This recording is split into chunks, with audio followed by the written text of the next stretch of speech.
So, guys, report says that the Nigerian Chief of Defense Staff, together with other top military officers in the Nigerian Army, have all been denied visa to enter Canada. So, guys, see what is happening. What can be more humiliating than this? That the Chief of Defense Staff, alongside with other top military officers, have been denied visa to enter Canada. Hey, Nigerians, see what is happening to our country. See how these politicians, they've destroyed Nigeria. The image of Nigeria keeps deteriorating. I mean, it's going down every day. Don't forget that recently, a Nigerian police who has retired went to Canada seeking for asylum. He was denied asylum. And the judge cited that Nigeria is known for, extortion, bribery, corruption. And on that ground, they denied the retired policeman asylum. And now the CDS, I mean, the Chief of Defense Staff, in the person of Musa, is being denied visa alongside other military officers. So take a look at this headline here. And it says, after refusing retired corps asylum application over corruption, Canada denies CDS Musa other military officers visas. You can see that they are being denied visa for this same reason. So, guys, we know that recently this retired police officer who now wants to start a new life in Canada went to Canada asking for asylum, but Canada turned that request down, citing that Nigeria is corrupt. So take a look at this headline. It says, Canadian judge rules bribery, extortion. Official policy of Nigerian police denies asylum to retired officer. So Canada is saying that Nigerian police is known for extortion, is known for bribery, and for that reason, somebody who has retired can no longer go to asylum because of the image of the Nigerian police. And to worsen things, the current IG is worsening the image of the Nigerian police. See how he's busy arresting TikTokers, arresting those on Twitter, those who are saying one thing or the other, instead of him to pay deaf ears to what those people are saying and concentrate on the security challenges in Nigeria. He's busy arresting people. Just recently, we saw what happened to Nnamdi Kanu in court, how the Nigerian government moved the charge. They've been charging him with treasonable felony. They now change it to terrorism. There is no rule of law in this country. And a judge that has recused herself was now the one again to start continuing the trial. And all these things are not good for the country. So, guys, I'm going to allow you to take a look at what this lawyer has said about Nnamdi Kanu's case and what the Nigerian government would have done better, in remedying the situation, because all these things keep giving us a bad name on the international platform, but still the Nigerian government does not care. So, guys, let me allow you to take a look at this. The federal government, ought to have just pursued this matter straight, and, done with, instead of this drama. The drama is really unnecessary. He was granted bail once, and then subsequently the army invaded his house and frustrated the bail. And so that, was a ground for even escaping. Eventually, when they rearrested him, brought him to court, I remember even those that took him on bail, they were excused because the bail was frustrated by the army invading his house. So all of this attitude will lay credence to the fact that the federal government has not been fair. The agitations of Nnamdi Kanu is as a result of the imbalance, inequality, and injustice in the land.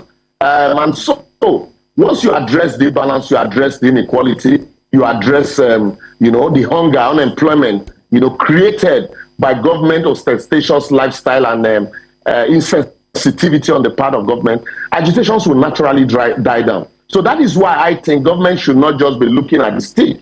They should also look at, take the blame in some cases, right. Look at what they have done to fan these embers, and by so doing, also listen to the plea and find a common ground to resolving all of these issues. Government should take the bigger blame. But in this case, Kanu is not complaining about the jurisdiction of the Federal High Court. He's complaining, I think from what I heard, what I gathered, he's complaining about the specific judge. And this is not the first complaint. If you also remember, I think about one or two other lawyers have recused themselves from Kanu's case. I also know that he withdrew from that case on activities such as this, where the defendant would want to take over his case by himself and not wanting his lawyers to speak for and on his behalf. And then also I would want to call on the federal government to expedite action on the matter. The matter had dragged on for too long. It's almost as if the government is not ready. But the attitude of the defendant also can be a clog in the wheel of the case. The situation where the defendant keep objecting to judges try him, that can also delay the matter. But all in all, I would my admonition would be to both parties to allow the matter go on. If at the end of the day the man is found innocent, he should be allowed to go. And then if he's found wanting, then he should face the music. There's been a lot of criticism as to the manner in which Nnamdi Kanu's case has been handled. And this criticism has been leveled not just against the government, but also the court. He's made very strong allegations against Justice Binta Nyako, which had led her to initially recuse herself. I'd like us to speak about the authority, of the judge, first of all, after having recused herself, to be forced to continue with the matter. But let's take a look at this video. Nnamdi Kanu was speaking at the court, and then we'll come back and ask you the next question. They sent her to my case so they can release or smoothen the pathway for the husband and the son. They are facing, but it doesn't matter if they're off it. In a corrupt society, that's what happens. They are very, very corrupt. There is a breach of judicial oath. They have violated the judicial oath. They have shown bias according to Supreme Court. They are biased against me. Supreme Court said so. And that is why what is happening in the judgments and rulings concerning me has been happening. So, disobedience to superior court orders. Supreme Court said you are biased. You are against this man. You should not have revoked his bail. Nigeria went to Kenya and kidnapped him. These things are in the public domain. Why therefore are they insisting on trying me? A court order was entered. In that very court order, it was said very clearly and succinctly that she is no more. No. That she is no more going to try me. Why? Right, that is a video of the IPOB leader Nnamdi Kanu speaking at the court. Mr. Liberace Shoma, he's made very strong allegations as to the character and maybe competence in this matter of Justice Binta Nyako. He's alleged that the government, of course, is forcing this case upon her because they, in a way, have leverage. Of course, he didn't mention details, but we know that her husband, Murtala Nyako, and the son, Abdulaziz, had been tried by the EFCC for a case of fraud. Now, these allegations, as strong as they are, on who rests the burden to maybe conduct investigation as to whether there be conflict of interest in this case, and what should be the right steps? Does he have a right to raise this argument, and should maybe the body of benchers, or what body should be looking into the allegations that is leveled against Justice Binta Nyako? First and foremost, in as far as the matter is concerned, these are two distinct and different matters. The allegations levied against her son and the husband are two different matters, and the appropriate agencies are looking into the matter, and if they are culpable, certainly they will go in for it. That does not rob Justice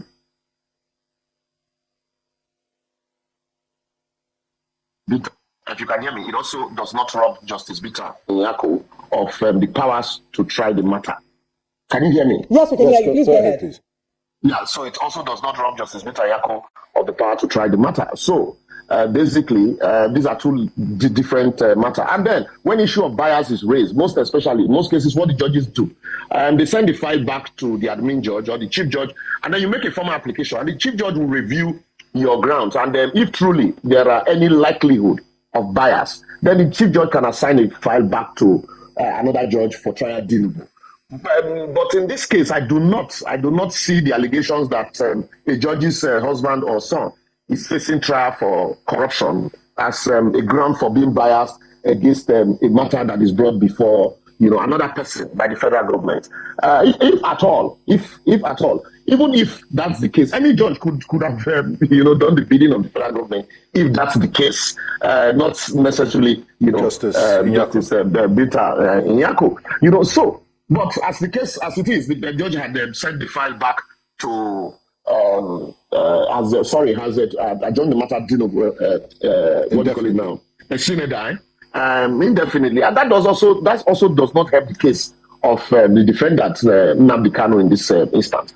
Also, he raised allegation of a Supreme Court judgment or ruling. I would have expected that this would form his the grounds for his final address in the matter. Ordinarily, or file a preliminary objection, at the first instance. So all of this can be argued, and eventually this matter gets to Supreme Court, and the court will look at it holistically and rule on it. Otherwise, all of these interviews on TV and the rest will not form the records of the court. So the best thing to do would be file application, state all of these issues in your application, or let it form the basis for your final address after examination in chief, cross-examination, and re-examination. And then it will form the record of the court that will, also enable the Supreme Court, the final court, to look at it, since he has also raised the question of a subsistent Supreme Court judgment. Now, Mr. Oshoma, Nnamdi Kanu did talk about bias. He alleged bias. He also said a number of judges don't want to touch his case, that if that's the case, it should be moved to the southeast. What process? Is this something that is legally permissible? And what do you make of this? What's your thoughts on his suggestion that his case should be moved to the southeast? The defendant, first and foremost, the Federal High Court, by the right of authority, has been held to just one court. And so the jurisdiction of the Federal High Court is, national. So, and Abuja being a central place, considering security implication also, the federal government in its wisdom decided to try the matter in Abuja. And so I think also his attitude is what is discouraging a lot of judges from even touching the case. Even if the matter is moved to the southeast, what's the guarantee that considering the volatile nature and insecurity in the southeast, that judges with this kind of attitude will not threaten judges to submission? No, it's not in the place of a defendant to elect and choose which courts without any substantial reason. Like I said, the reason certainly would be contained in a formal application, and the chief judge will look at them, and if the reasons are not weighty enough, the judge can always say, look, these are no reason, because it is not every allegation of bias against the judge without merit, without meat, that the court will look into. The judge can say, well, you've levied allegation against me. I'm even not even ready. I have so many other matters to handle. So I'll take the fight back to the admin judge. But the admin judge can look at it and say, no, you continue handling the matter because there is no meat in these allegations. And I also do not think with this kind of attitude that the federal government will be ready to take the matter to the southeast, for trial, considering also the allegations that he's been levying against him. But and lastly, like I said, I would advise him and his lawyer to this attitude will not encourage, serious-minded lawyers, permit me to use that word, will not encourage some of his lawyers, rather, will not encourage some of his lawyers to continue in the matter if he wants to do the prosecution or the defense by himself. Rather, he has employed lawyers to represent him. Let them represent him properly and then adequately. And most of these issues, put them, in the records of the court, because all of these ones now will not be in the record of the court. And it is that attitude that people are saying. Imagine telling a lawyer, shut up, don't talk when I'm talking. Some of these things, people will see them and will feel that, it's been, dramatic and will also not help his case. All right. I mean, there are those who would argue that a part of the reaction will be based off the way and manner in which his matter has been handled over the years. Speaking as well about, his the way in which he initially was granted bail and the matter was sort of revoked and he had been held in detention for the longest time. We've seen a public outcry by Nigerians saying that he's been treated unfairly and unjustly. And whilst I know that the court is not a Father Christmas and it only grants, the prayers that have been brought before it based on the facts that are before it, is there sort of any weight to the emotions that have been expressed by a number of Nigerians? Because that's part of what we're discussing today, when we get to what Nigerians are saying later. If you see the reactions on X, majority of the reactions we have seen have been people advocating that he be given the same leniency that the quote-unquote terrorists have been given, and his matter be treated with that same care, which we've seen in the case of terrorists being forgiven and the like. Is there sort of any merit to these standpoints? Yeah, it is for me. They say let justice be done if even the heavens will fall, because the heavens will fall. But in doing justice is not a one-way traffic; it's a two-way traffic. Justice to the defendant and justice to the prosecution. The way government had gone about the matter, really, I would not, sit down here and say yes, there's been, justice to him. The way government has handled the matter also have given credence to the fact that, government is unnecessarily sentimental and biased about prosecuting him. They are truly not ready to prosecute him. It is almost as if, they are persecuting him. And it reminds me of the case of Al-Mustafa that dragged on for years and eventually, he was released. And so that is why I think that all of this certainly would come to an end someday. I may be a political solution to the problem, because in a country where, like you have rightly pointed out, in a country where people who are charged with terrorism are rehabilitated. I know people would want to say, okay, no, now he's a leader of a group, but it's his right, like you said, it's his right to agitate.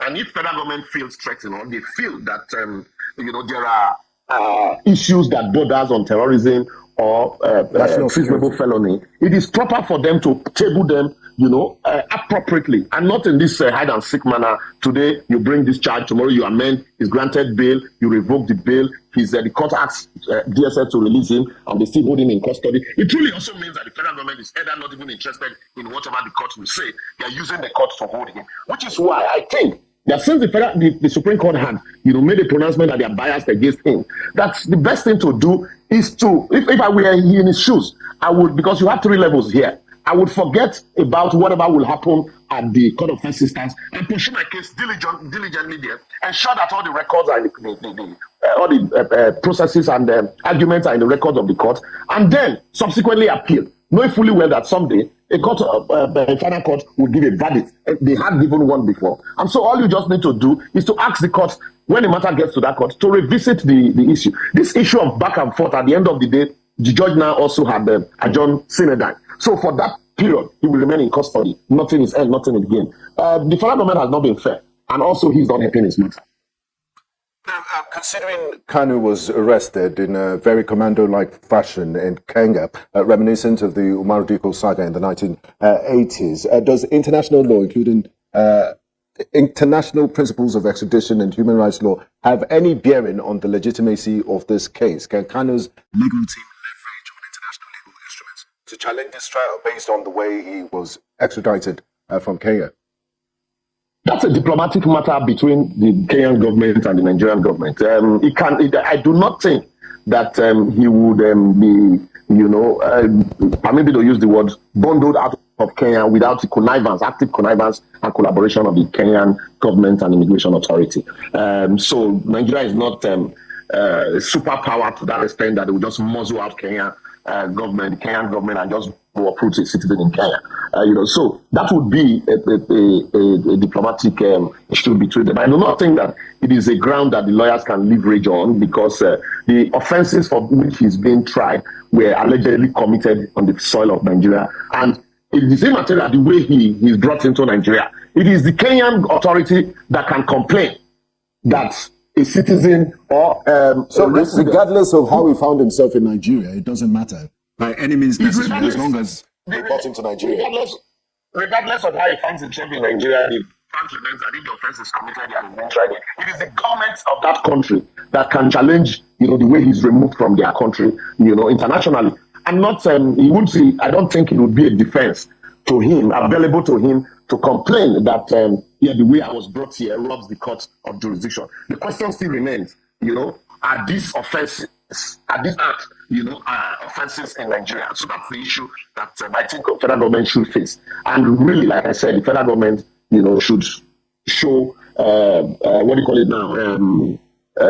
diligence in prosecuting this matter. They have not shown diligence. They have been dilly-dally. They have been back and forth.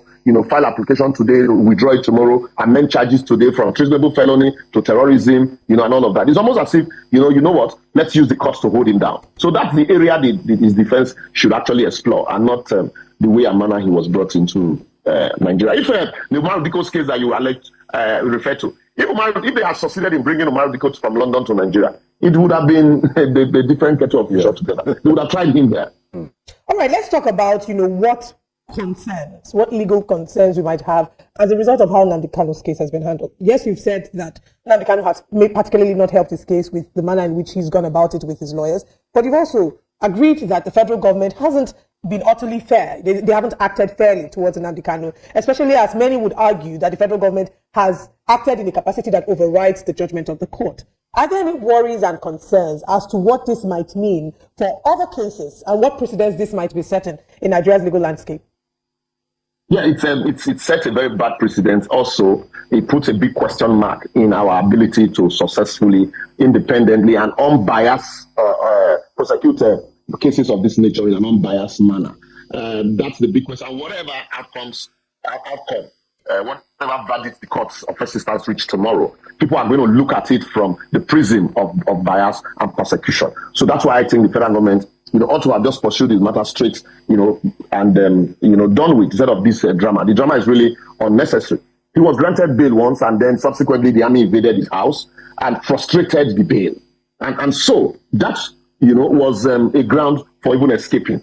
Eventually, when they arrested him, brought him to court. I remember even those that took him on bail, they were excused because the bail was frustrated by the army invading his house. Mm-hmm. So all of this attitude will make close to the fact that the federal government has not been fair in handling the matter. So I will encourage them, especially the Chief Justice of Nigeria, to ensure that they look into the matter at the level of the NJC and give further directive to the prosecutor. If the prosecution is not ready, then the court can strike out the matter. When they are ready, they can always refile. And then for Nnamdi Kanu, I also think he should allow his lawyer do more work and ensure that at the end of the day the records are straight, because all of this, like I said, someday will come to an end. Now let's look at the current situation, the latest, the legal implications of an indefinite adjournment. Justice Nyako adjourned the case indefinitely. Despite the prosecution's readiness to proceed. What does an indefinite adjournment mean in legal terms? What are the potential implications for both prosecution and defense? When are they going to come back together? Does it mean Nnamdi Kanu is going to remain in detention indefinitely? Who needs to step up and bring all parties together so they can expedite this case? That's why I said that Nnamdi Kanu also is not helping his case. The man wants to keep you in custody in perpetuity.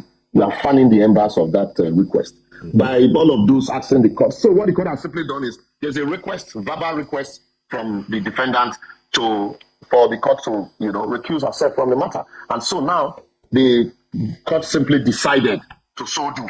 And with this adjournment sine die, you don't even know when the matter will come up. Maybe the judge might just minute the file again back to the chief judge of the Federal High Court. And while all of this is taking place, the young man will remain in custody. And so but this could be interpreted as a delay tactic on the federal government's side. No, it wasn't a request from the federal government. This was a request from the defendant himself.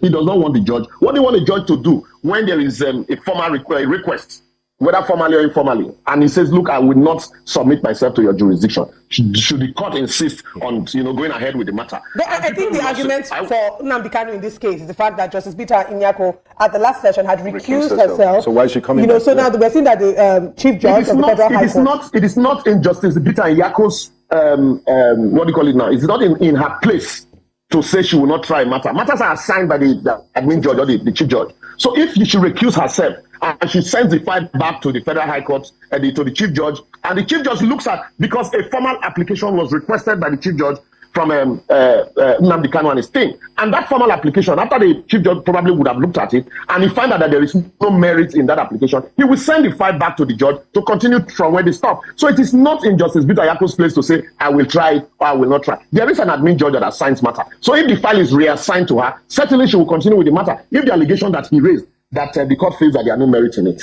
So it wasn't she who willingly or voluntarily, by practice of court, to say, I want to continue the matter. The matter was reassigned to her. That's probably why, she's taking up the matter again. All right. Thank you very much, Barrister Liboros Oshoma. I'll let your legal colleague take over. I just wanted, a final question. And the final question would be that in the interest of peace, the government has argued, or there have been arguments that Nnamdi Kanu's, the reason why they did override the judgment of the court at the time was that releasing him might, aid or incite the insecurity in the southeastern part of Nigeria. Well, he's been held down. Sorry? It is not in their place to do that. Yes. If the court has made a pronouncement, you obey the pronouncement of the court. You don't go back and say that there are supervening circumstances. You first and foremost obey the judgment of the court, and then you challenge that. Bring superior facts. Yes, you can bring superior fact before the court, or you challenge that decision. But to on your own sit down and say you will not obey because of certain perception. For me, it is it's not justice. And thank you for pointing that out. So now that we are unfortunately where we are in the Nnamdi Kanu case, or with the Nnamdi Kanu case, I know that when it comes to law, a number of times